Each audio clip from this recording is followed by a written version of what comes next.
The Black September organization was a Palestinian terrorist organization founded in 1970. It was responsible for the fatal kidnapping and murder of 11 Israeli athletes and officials, and the fatal shooting of a West German policeman during the 1972 Summer Olympics in Munich, their most publicized event. These events led to the creation of permanent, professional, and military-trained counter-terrorism forces of major European countries, like GSG9 and GIGN, and the reorganization and specialization of already standing units like the Special Air Service of the UK. Origin. The group's name is derived from the Black September conflict, which began on 16 September 1970. When King Hussein of Jordan declared military rule in response to a Fedayeen coup d'état to seize his kingdom, resulting in the deaths or expulsion of thousands of Palestinians from Jordan. The BSO began as a small cell of Fatah men determined to take revenge upon King Hussein and the Jordanian army. Recruits from the PFLP, as-Soika, and other groups also joined.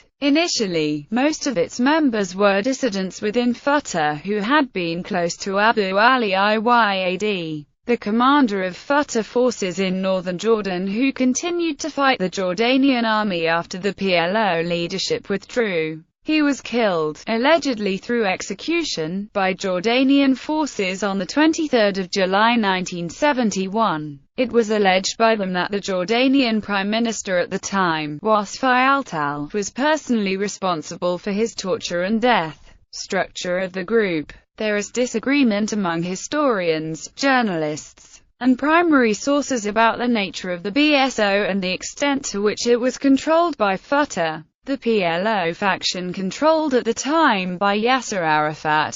In his book Stateless, Salah Khalaf, Arafat's chief of security and a founding member of Fatah, wrote that Black September was not a terrorist organization, but was rather an auxiliary unit of the resistance movement, at a time when the latter was unable to fully realize its military and political potential. The members of the organization always denied any ties between their organization and Fatah or the PLO. The denial described in Abu Ayyad's claim was mutual. According to a 1972 article in the Jordanian newspaper Al-Dustur, Muhammad Dawd, also known as Abu Dawd, a BSO operative and former senior PLO member, told Jordanian police, "There is no such organization as Black September." Fatah announces its own operations under this name so that Fatah will not appear as the direct executor of the operation. A March 1973 document, released in 1981 by the U.S. State Department, seemed to confirm that Fatah was Black September's parent organization. According to American journalist Charlie Cranston, John K. Cooley, the BSO represented a total break with the old operational and organizational methods of the Fedayeen. Its members operated in airtight cells of 4 or more men and women. Each cell's members were kept purposely ignorant of other cells.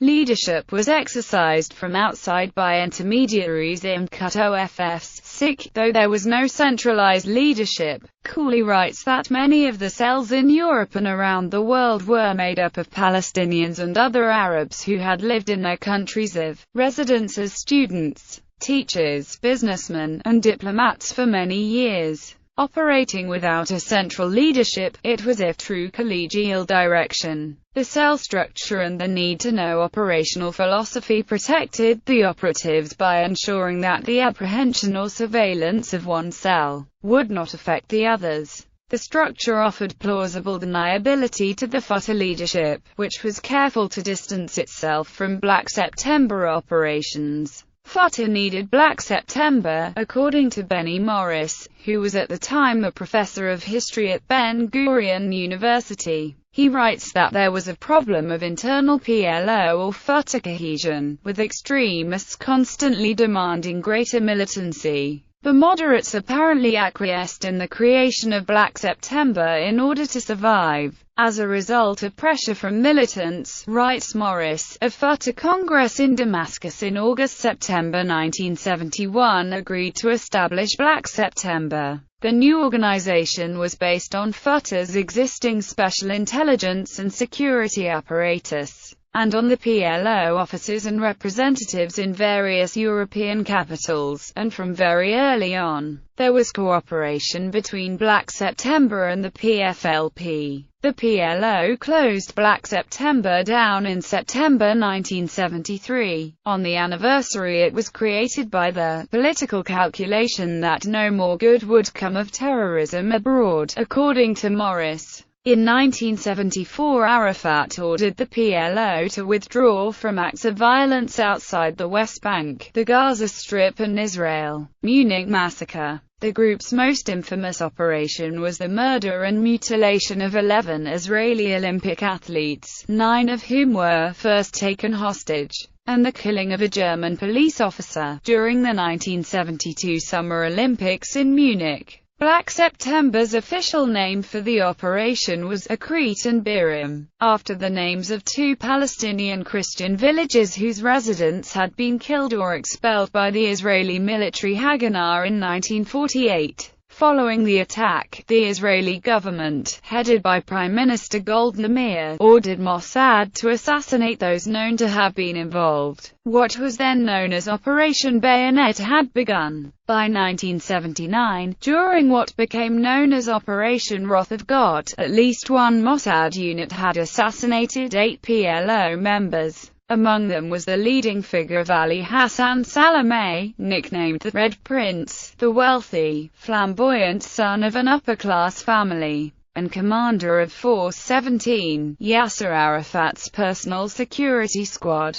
Salameh was behind the 1972 hijacking of Sabena Flight 572 from Vienna to Lod. He was killed by a car bomb in Beirut on the 22nd of January 1979. In Operation Spring of Youth, in April 1973, Israeli commandos killed 3 senior members of Black September in Beirut. In July 1973, in what became known as the Lillehammer Affair, 6 Israeli operatives were arrested in Norway for the murder of Ahmed Bouchiki, an innocent Moroccan waiter who was mistaken for Ali Hassan Salameh. Recent remarks by Abu Daoud, the alleged mastermind of the Munich kidnappings, deny that any of the Palestinians assassinated by Mossad had any relation to the Munich operation. This despite the fact that the list includes 2 of the 3 surviving members of the kidnap squad arrested at the airport.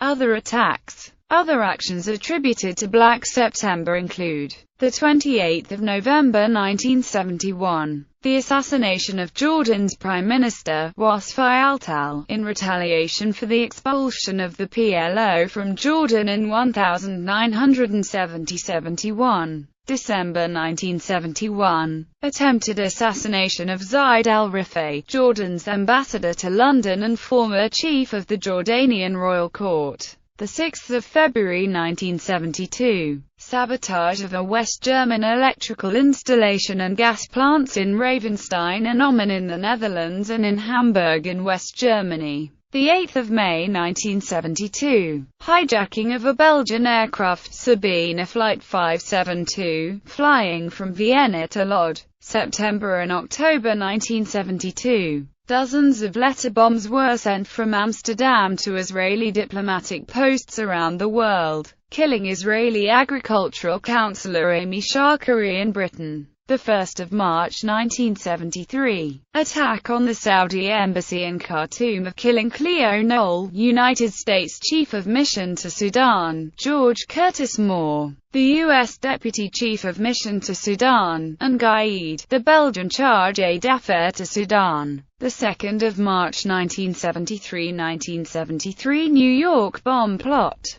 The 5th of August 1973. 2 Palestinian militants claiming affiliation with Black September opened fire on a passenger lounge in Athens' now closed Ellinikon International Airport. killing 3 and wounding 55. A Lufthansa Boeing 737 is hijacked from Rome in December 1973 to demand that the gunman be freed from Greek custody. Letter bomb attacks and assassination of Amy Shakari. Amy Shakari was the agricultural councillor in the Israeli embassy to the United Kingdom in Kensington, London. Shakari was assassinated in a letter bomb attack on 19 September 1972, perpetrated by Black September. 8 bombs were addressed to embassy staffers. 4 were intercepted at a post office sorting room in Earl's Court, but the other 4 letters made it to the embassy. 3 of the letters were detected in the consulate post room, but Shakari opened his, believing it contained Dutch flower seeds he had ordered.